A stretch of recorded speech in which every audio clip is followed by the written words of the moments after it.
Nesta manhã, então, nós vamos ser breves, refletir sobre o seguinte tema: o tempo de Deus.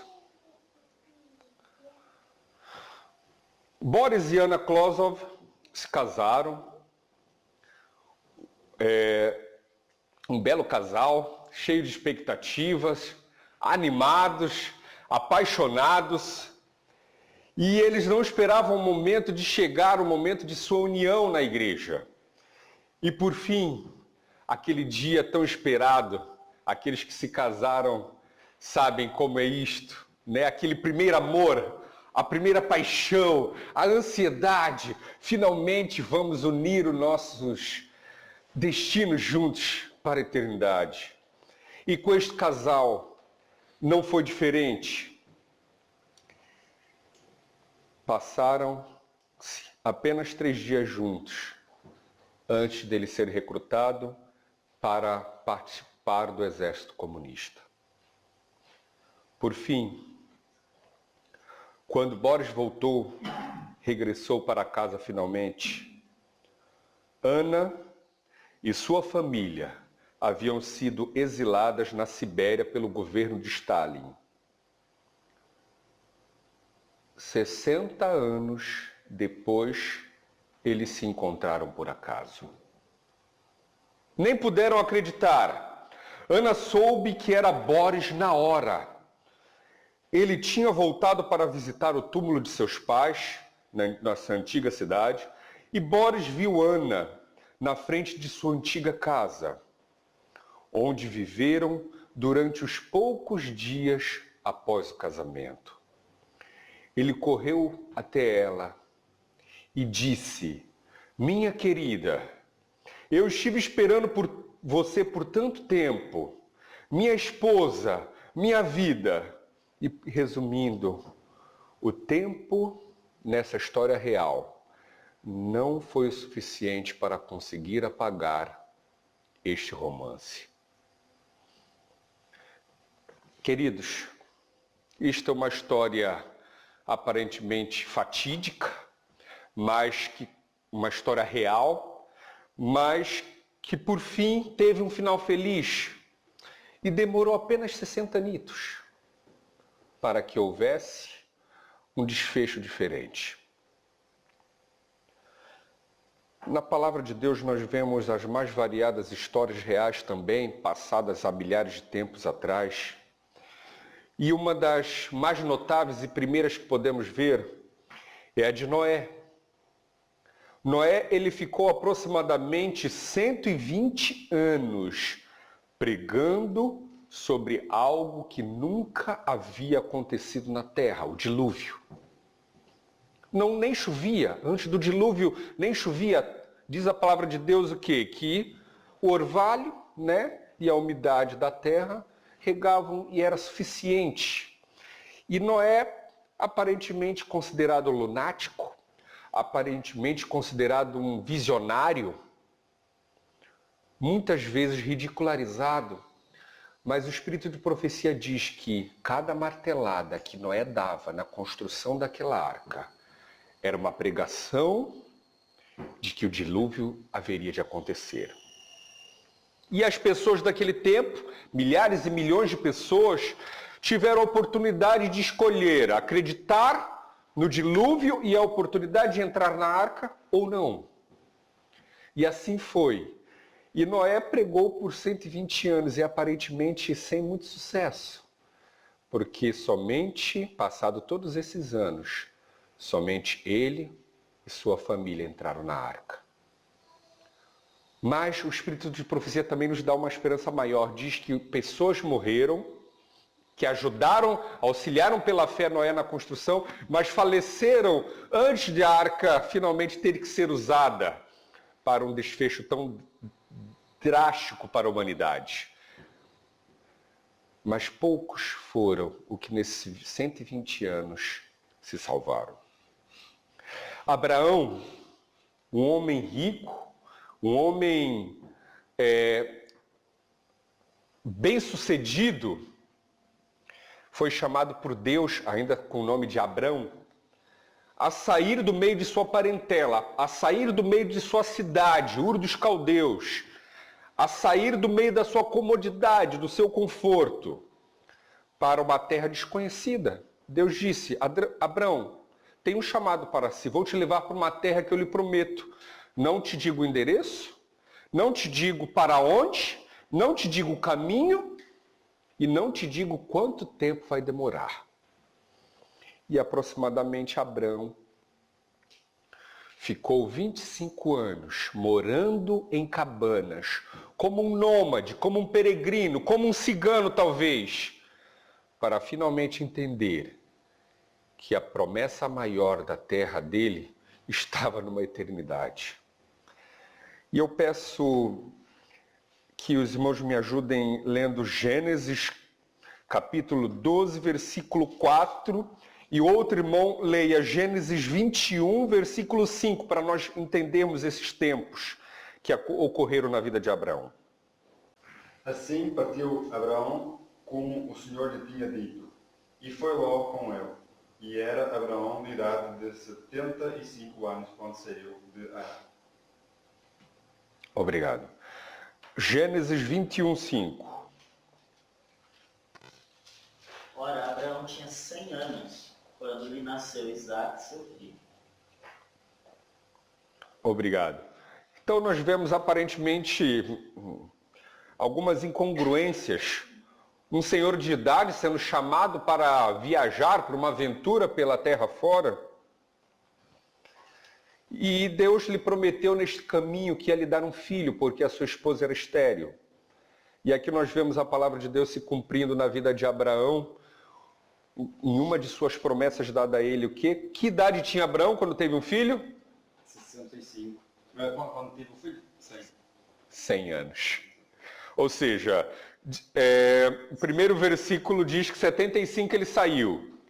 E quando teve o filho, 100. Ou seja, 25 anos para a primeira promessa. Ainda não era o cumprimento de chegada à terra.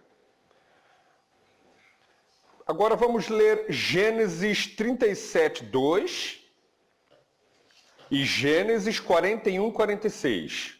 Essas são as gerações de Jacó. José, aos 17 anos de idade, estava com seus irmãos apacentando os rebanhos. Sendo ainda jovem, andava com os filhos de Bila e com os filhos de Zilpa, mulheres de seu pai. E José trazia a seu pai más notícias a respeito deles. Obrigado. Agora Gênesis 41, 46. Ora, José era da idade de 30 anos quando se apresentou a Faraó, rei do Egito. E saiu José da presença de Faraó e passou por toda a terra do Egito. Irmãos, aqui nós vemos um breve resumo de detalhes da vida de José. José era um homem de pecado? José era entregue ao pecado? Não. José era um jovem íntegro, pois aqui na palavra de Deus nós vemos o quê? Que ele tinha 17 anos de idade e podemos dizer que ele era o entregador, o dedo duro, X9 dos seus irmãos, porque dizia o mal que eles faziam. E avançamos toda a sua história e em Gênesis 41, 46 diz o quê? Que era José da idade de 30 anos. 30 menos 17 dá quantos anos? Dá cerca de 13 anos. Irmão, José foi injustiçado. Todos conhecem a história. José foi preso. José foi perseguido. Por fim, demorou 13 anos para que Deus começasse a revelar na vida de José qual era o propósito que Deus queria para a sua vida. Por fim, vamos ver uma outra questão de tempo. Êxodo 12, versículo 40. E o tempo que os filhos de Israel habitaram no Egito foi de 430 anos. Obrigado. Os irmãos fazem ideia de quanto é 430 anos? Quantas gerações dá para se criar em mais de 4 séculos de jornada? Aqui está relatando a história do povo de Israel, descendência de Abraão, cujo falamos anteriormente. 400 anos servindo como escravos, sem nenhuma esperança aparente, perseguidos, e ainda com as crianças, os meninos fadados à morte, podemos ver na história de Moisés. Ou seja, 400 anos esperando a promessa de libertação. E por fim vamos ver a história de Moisés, que foi um desses meninos que escapou da morte, da perseguição do período de escravidão do Egito. Em Êxodo 7, versículo 7, nós vamos ver também alguns fatos de idade. Moisés tinha 80 anos de idade e eram 83, quando falaram com o faraó. Queridos, tentem se imaginar com 80 anos, tentem se imaginar rapidamente com 80 anos, o que vocês esperariam? A própria palavra de Deus que está relatado nesse texto, diz que passou dos 70 é o quê? Canseira e enfado. Ou seja, se alcançarmos os 70 anos é um lucro, é uma bênção. Já passamos da hora. No Brasil costumamos dizer, estamos a fazer hora extra. Mas Deus tinha para Moisés um plano. Moisés teve que fugir do Egito com 40 anos. E passou cerca de 40 anos no deserto cuidando de ovelhas, cuidando de animais, para a partir dos 80 se tornar o maior líder humano que existiu na humanidade. Vamos avançar para mais um ponto. João 5, versículo 5. Este é o penúltimo texto.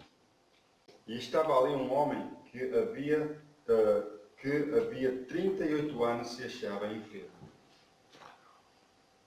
O paralítico de Betesda estava mais do que a minha idade, doente, desesperançado e esperando encontrar cura e razão para a sua existência. E graças a Deus ele encontrou em Jesus. Marcos 5:25 diz, ora, certa mulher que havia 12 anos padecia de uma hemorragia, paremos por aqui. Quantos anos essa mulher estava doente e sangrando? 12 anos. 12 anos, gastando dos seus recursos, sofrendo e padecendo, sem esperar, sem conseguir resposta, sem encontrar solução para o seu problema.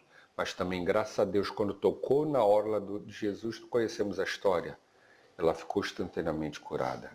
Queridos, o valor do tempo humano. Para você perceber o valor de um ano, pergunte a um estudante que repetiu de ano. Um mês, pergunte para uma mãe que deu à luz a um bebê prematuro. O valor de uma semana, pergunte ao editor de uma revista semanal. Uma hora, pergunte ao casal apaixonado que está esperando para se encontrar. Um segundo, para uma pessoa que conseguiu evitar um acidente.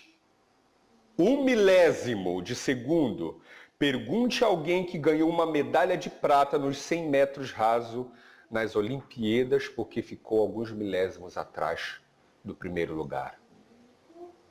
Salmos 90:10 diz, a duração de nossa vida é de 70 anos, e se alguns pela sua robustez chegam aos 80 anos, a medida deles é canseira e enfado, pois passa rapidamente e nós voamos. O Ali, que está aqui conosco, nosso irmão, como tem sido o dia longe de sua esposa? Como tem sido o dia, a hora, longe de sua família? Ele saberá descrever, ele saberá dizer o que significa uma hora, o que significa um dia, o que significa uma semana, quando nós esperamos e ansiamos por algo. Porém, como podemos compreender e comparar o nosso tempo com o tempo de Deus? E o tempo de Deus em Salmos 94 diz, porque 1000 anos aos teus olhos são como o dia de ontem que passou e como uma vigília da noite. Porém, em Isaías 59:1, nós temos uma certeza que Deus nos dá na nossa luta com o tempo, na nossa espera com o tempo, no nosso anseio com o tempo. Eis que a mão do Senhor não está encolhida, para que não possa salvar, nem surdo o seu ouvido, para que não possa ouvir. Então, por mais que pareça que a nossa luta é inglória, por mais que pareça que o nosso pedido não é atendido, por mais que pareça que muitas vezes Deus não nos ouve, o tempo de Deus é diferente do nosso tempo. Muitas vezes podemos parar e perguntar, como muitos incrédulos o fazem, Jesus prometeu voltar brevemente, há 2000 anos lá atrás, aos seus discípulos, e até hoje ele não veio. Mas tem uma música do Arauto do Rei que me comove, que diz que o Deus não voltou por misericórdia, porque Ele quer me salvar. Deus não voltou porque Ele ama você que está aqui sentado. Deus não voltou porque Ele me ama, porque Ele sabe que ainda não estou preparado. Deus não voltou porque Ele anseia ter você, anseia ter eu junto com Ele. Em Salmos 39:4, nós podemos fazer um pedido sábio a Deus. Faze-me conhecer, ó Senhor, o meu fim e qual a medida dos meus dias, para que eu saiba quão frágil sou. Eis que mediste os meus dias a palmos, o tempo da minha vida é como nada diante de ti. Na verdade, todo homem, por mais firme que esteja, é totalmente vaidade. Eclesiastes 3:1. Nós devemos esperar em Deus. Esperei com paciência no Senhor, e Ele ouviu o meu clamor. Devemos confiar nele, crer que tudo Ele pode, que no plano divino de Deus, que é um mistério muitas vezes para nós, é um mistério muitas vezes para você, mesmo que pareça difícil e sem solução, você ainda pode confiar, você ainda pode esperar. Tanto a Bíblia como a vida de várias pessoas que acabamos de ler servem como testemunho sobre isso, para mostrar que Deus é fiel e que tudo tem seu tempo determinado e a propósito de tempo para tudo debaixo do céu. E hoje, este momento que estamos aqui agora, refletindo sobre o tempo, a palavra de Deus nos faz um apelo. Leiamos Josué 24, versículo 15.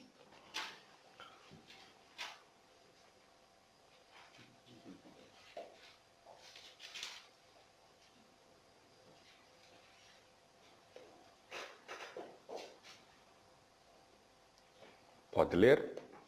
Mas se vos parece mal servirdes ao Senhor, escolhi hoje a quem haveis de servir. Se aos deuses a quem serviram vossos pais, que estavam além do rio, ou aos deuses dos amorreus em cuja terra habitais. Porém eu e a minha casa serviremos ao Senhor. Amém. Irmãos, queridos, hoje é o tempo de nós escolhermos a quem servir. Hoje é um momento solene, o agora é o momento que está a nos pertencer. Quem pode garantir o que lhe acontecerá amanhã? Quem pode lhe garantir o que lhe acontecerá hoje à noite no seu sono? Conheço pessoalmente, apertei a mão de amigo que disse, se Deus quiser, eu vou escapar dessa. E 2 horas depois, ao retornar para casa, chegou-me a notícia de que ele havia descansado. E eu fui o último a vê-lo. Queridos, vocês não sabem o que pode lhe acontecer amanhã. Nosso coração faz planos para 1 ano, 1 semana, 10 anos. Mas o único momento que nos pertence é o agora.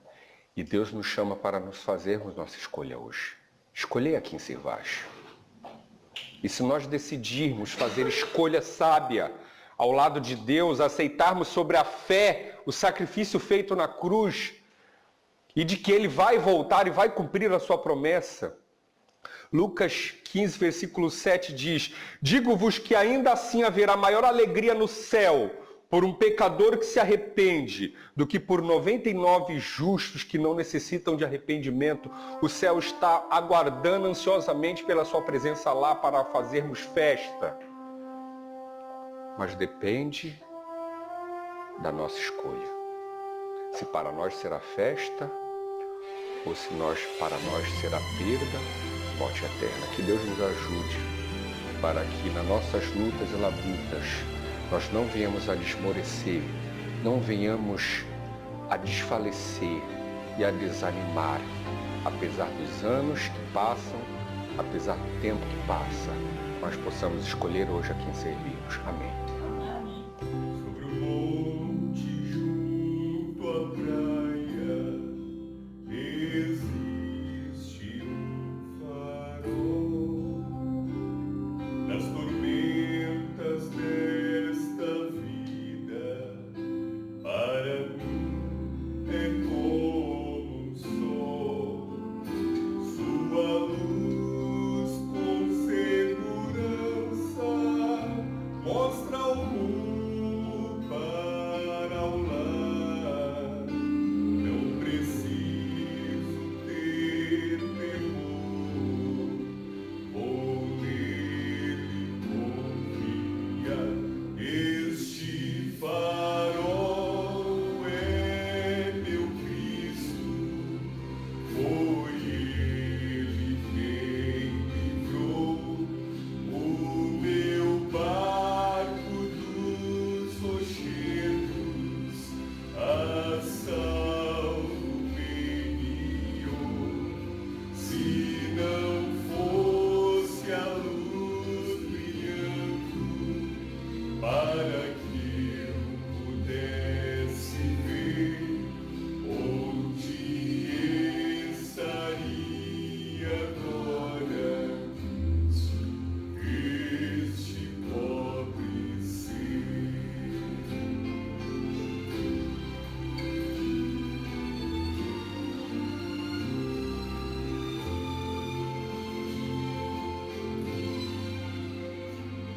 Muitos zombam e perguntam: para que farol ali? Mas sem ele o que faria? Sem saber o caminho aqui. Então me lembro aquela noite quando quase a naufragar, justo a tempo vi seu brilho e pude me salvar. Este farol é meu Cristo, foi Ele quem livrou o meu barco dos rochedos, a salvo me guiou. Se não fosse a luz brilhando para que eu pudesse ver onde estaria agora este pobre ser, este farol